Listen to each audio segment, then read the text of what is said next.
Ces bleus-là sont invincibles. Nouvelle-Zélande, Angleterre et enfin Irlande, ils ont battu tout le monde. Les Bleuets décrochent leur 3e titre de champion du monde. La consécration pour un groupe composé en grande partie de joueurs aquitains.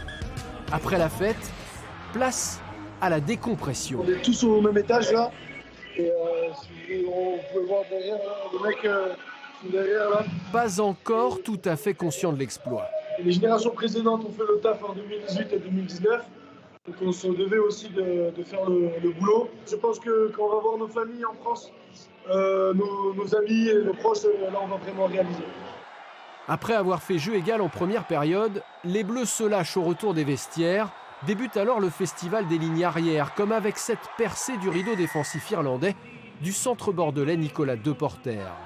Ici, c'est le talonneur agenais Pierre Jouvin qui marque en force avec tout le pack, une première ligne française dominatrice pendant tout le tournoi. On savait que le jeu d'avant allait être primordial pour gagner chaque match de la compétition et surtout celui-là contre les Irlandais. Mais ouais, c'était vachement une pression parce qu'on avait à cœur de bien faire les choses, on l'a fait. Historique. Agen, Bayonne, UBB, section paloise, c'est tout le rugby d'Aquitaine qui partage ce titre. Ouais, c'est sympa de voir tous ces mecs de la région qui, voilà, on performe ensemble, on est des mecs voilà, un peu du même coin, donc forcément c'est cool, mais non, il ne faut oublier personne, c'est le titre français, c'est tout le monde ensemble et c'est ça qui est beau, quoi, ça unit tout le monde. Une victoire au bout du monde, espérons qu'elle portera chance à leurs aînés, à moins de 2 mois du mondial, à la maison.